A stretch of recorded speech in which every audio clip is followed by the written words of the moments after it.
പ്രിയരെ, ഒരു സൂചിമുനയിൽ എത്ര മാലാഖമാർക്ക് നിൽക്കാനാവും? ലോകത്തിലെ മുഴുവൻ ക്രിസ്ത്യാനികളെയും ബാധിക്കുന്ന ഈ ഗുരുതരമായ വിഷയം കോൺസ്റ്റാന്റിനോപ്പിളിലെ ദൈവശാസ്ത്രജ്ഞന്മാർ ഒരിക്കൽ അടിയന്തരമായി ഒരു മുറിയിൽ കൂടി ചർച്ച ചെയ്തു. 1453 മെയ് 23 ചർച്ച. അടച്ചിട്ട മുറിയിൽ ഈ പ്രശ്നം ചർച്ച നടക്കുമ്പോൾ പുറത്ത് വലിയ യുദ്ധം നടക്കുകയായിരുന്നു. ഓട്ടോമൻ സൈന്യം കോൺസ്റ്റാന്റിനോപ്പിൾ കീഴടക്കുകയായിരുന്നു. അതോടെ കോൺസ്റ്റാന്റിനോപ്പിൾ സാമ്രാജ്യം അവസാനിച്ചു. ഓട്ടോമൻ സൈന്യം നഗരത്തിന് ഉപരോധം ഏർപ്പെടുത്തി പിടിച്ചടക്കാൻ ശ്രമിക്കുമ്പോഴായിരുന്നു ബിഷപ്പുമാരുടെ അടച്ചിട്ട മുറിയിലെ ഈ ചർച്ച. ഒരു സൂചിമുനയിൽ എത്ര മാലാഖമാർക്ക് നിൽക്കാനാവുമെന്ന കാര്യത്തിൽ തീരുമാനമായില്ലെങ്കിലും കോൺസ്റ്റന്റൈൻ സാമ്രാജ്യം ഇല്ലാതായി എന്നത് വസ്തുതയാണ്. ഇന്ന് സീറോ മലബാർ സഭയിൽ ജനാഭിമുഖ കുർബാനയുടെ പേരിൽ നടക്കുന്ന തർക്കങ്ങളും ഭീഷണികളും വെല്ലുവിളികളുമെല്ലാം ഈ ഹാസ്യത്തിന്റെ തനിപ്പകർപ്പല്ലേ എന്ന് തോന്നിപ്പോകുമെന്ന് ഫാദർ ഡോക്ടർ മൈക്കിൾ കാരിമറ്റത്തിന്റെ തുറന്ന കത്തിൽ നിരീക്ഷിക്കുകയാണ്. അടച്ചിട്ട മുറിയിലെ ചർച്ച എന്ന പരിഹാസം സീറോ മലബാർ സഭയിലെ സിനഡിനെ ഉദ്ദേശിച്ചാണെന്ന് വ്യക്തമാണ്. ഫാദർ ഡോക്ടർ മൈക്കിൾ കാരിമറ്റം ഭാരത സഭയിലെ പ്രസിദ്ധനായ ദൈവശാസ്ത്രജ്ഞനാണ്. ദൈവവചന ശാസ്ത്ര ശാഖയിൽ അഗാധ പാണ്ഡിത്യമുള്ളയാളാണ്. ഇന്നത്തെ ഒട്ടുമിക്ക ബിഷപ്പുമാരുടെയും ഗുരുവാണ്. താമരശ്ശേരി രൂപതയിലെ കുളത്തുവയൽ എന്ന സ്ഥലത്ത് ജനിച്ച് സഭയുടെ വിവിധ മേഖലകളിൽ സംവിധാനങ്ങളിൽ ദൈവവചനത്തിന്റെ ഉൾപ്പൊരുളുകളും ജ്ഞാനവും പകർന്ന വൈദിക രത്നമാണ്. പ്രിയരെ, വിശുദ്ധ ഗ്രന്ഥ പാരായണം വിശ്വാസ ജീവിതം നയിക്കുന്നവർക്ക് ഏറ്റവും പ്രധാനപ്പെട്ട ഒരു ഘടകമാണ്.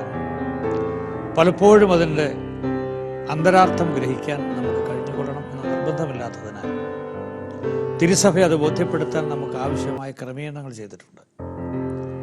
അത്തരത്തിൽ നമ്മെ പഠിപ്പിക്കാൻ നിയോഗിക്കപ്പെട്ട ശ്രേഷ്ഠരായ വ്യക്തികളിൽ ഒരാളാണ് ബഹുമാനപ്പെട്ട ഡോക്ടർ മൈക്കിൾ കാരിമറ്റം അച്ഛൻ. നമുക്ക് ഏവർക്കും സുപരിചിതനാണ്. കൽദായ തീവ്രവാദിയായ ചെറിയാൻ പോലും ഈ അഭിപ്രായത്തോട് യോജിക്കുന്നുണ്ട്.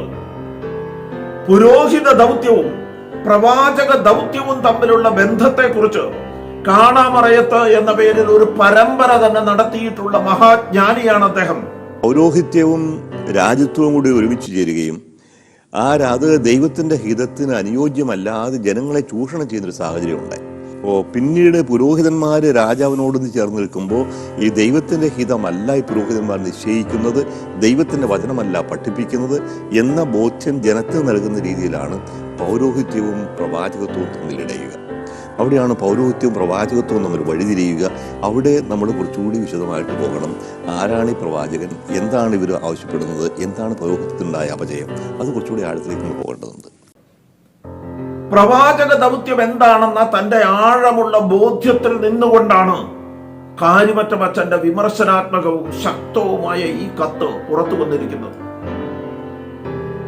കിഴക്ക് നോക്കി കുർബാനയുടെ നിരർത്ഥകത ദൈവശാസ്ത്ര വീക്ഷണകോണിൽ നിന്ന് വ്യക്തമാക്കുന്ന ഈ കത്ത് ബിഷപ്പുമാരുടെ ആത്മാർത്ഥതയുടെ മേലുള്ള ചോദ്യചിഹ്നമാണ്.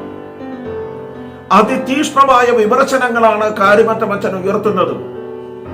ഒന്നാമത്തത്, ക്രിസ്തുവിന്റെ ബലിവേദിയെ ഈ ബിഷപ്പുമാർ വെട്ടിമുറിച്ച് രണ്ടാക്കുന്നു എന്നതാണ്.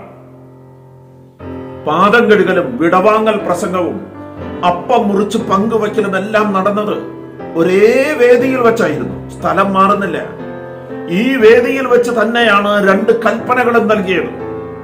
എന്നാൽ പുതിയ കുർബാന ക്രമത്തിൽ ബലിവേദിയെ 2ആയി മുറിക്കുന്നു എന്ന അടിസ്ഥാനപരമായ ദൈവശാസ്ത്ര പ്രശ്നമാണ് കാരിമറ്റം അച്ഛൻ പറയുന്നത്. അതാകട്ടെ സഭയുടെ അടിസ്ഥാന വിശ്വാസത്തെ മുൻനിർത്തിയുള്ളതാണ്. എറണാകുളം അങ്കമാലിയിലെ ലക്ഷക്കണക്കിന് വിശ്വാസികളുടെ ചങ്കിലുറച്ച വിശ്വാസ രീതിയെ ബലപ്പെടുത്തുന്നതാണത്. മദ്ബഹാവിരി എന്ന കാഴ്ചപ്പാടിന് ദൈവശാസ്ത്ര വിരുദ്ധമായിട്ടാണ് കാരിമറ്റം അച്ഛൻ അവതരിപ്പിക്കുന്നത്. ദൈവം തന്നെ വലിച്ചു കീറിയ തിരശീല വീണ്ടും തുന്നിച്ചേർത്ത് ദേവാലയത്തിലെ അതിവിശുദ്ധ സ്ഥലത്തെ മറയ്ക്കാനായി ഉപയോഗിക്കുന്നത് പഴയ നിയമത്തിലേക്കുള്ള തിരിച്ചുപോക്കാണ് എന്ന നിശ്ചിതമായ വിമർശനം കണ്ടില്ലെന്ന് നടിച്ചുകൂടാൻ. ക്രിസ്ത്യാനികൾ ആഗോളതലത്തിൽ അതികഠിനമായ ഭീഷണികൾ നേരിട്ടുകൊണ്ടിരിക്കുകയാണ്. വിവിധ മത തീവ്രവാദികളും ഭീകര സംഘടനകളും ക്രിസ്തുവിശ്വാസം തന്നെ തുടച്ചു നീക്കാൻ ശ്രമിക്കുകയാണ്. ദേവാലയങ്ങൾ ആക്രമിക്കപ്പെടുന്നു, ആയിരക്കണക്കിന് വിശ്വാസികൾ കൊല്ലപ്പെടുന്നു. Africa, Asia ഭൂഖണ്ഡങ്ങളിൽ മതപീഡനങ്ങൾ അരങ്ങേറുന്നു. ആ സമയത്ത് സ്വന്തം സഭയെ വെട്ടിപ്പിളർത്തുന്ന വിധത്തിൽ അനാവശ്യ വിവാദങ്ങൾ ഉയർത്തി സൂചിമുനയിലെ മാലാഖമാരെ എണ്ണുകയാണ് നമ്മുടെ ബിഷപ്പുമാർ. കൽദായ തീവ്രവാദികളുടെ ആക്രമണത്തിനിരയാവുമെന്ന് അറിഞ്ഞുകൊണ്ട് തന്നെ നിനവേയിലെ യോനായെ പോലെ, ദാവീദിന്റെ മുന്നിലെ നാഥാനെ പോലെ, ഹെറോദോസിന് മുന്നിലെ സ്നാപകനെ പോലെ, കീർക്കാഗറിന്റെ കോമാളിയെ പോലെ കാര്യമറ്റമച്ചൻ തന്റെ പ്രവാചക ദൗത്യം നിർവഹിക്കുകയാണ്.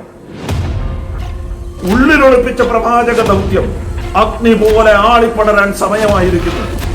ക്രിസ്തുവിന്റെ ധീരതയുള്ള പോരാളികളായി അനേകം പേർ ഇനിയും മുന്നോട്ട് വരാനിരിക്കുന്നു.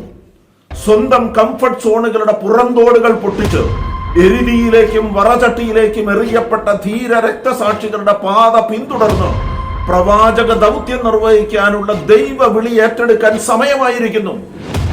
വരും ദിവസങ്ങളിൽ ഈ സഭയിൽ അനേകം ക്രിസ്തുമാരുണ്ടാകും. പുരപ്പുറത്ത് കയറി നിന്ന് സത്യം വിളിച്ചു പറയുന്ന ധീര യോദ്ധാക്കളുടെ എണ്ണം വർദ്ധിക്കും. ധീരന്മാർ ഒരിക്കലേ മരിക്കൂ, ഭീരുക്കൾ എന്നും മരിച്ചുകൊണ്ടേയിരിക്കും. കപട വിശ്വാസികളായ കൽദായർ നിലംപരിശാകുന്ന കാലം വിദൂരമല്ല.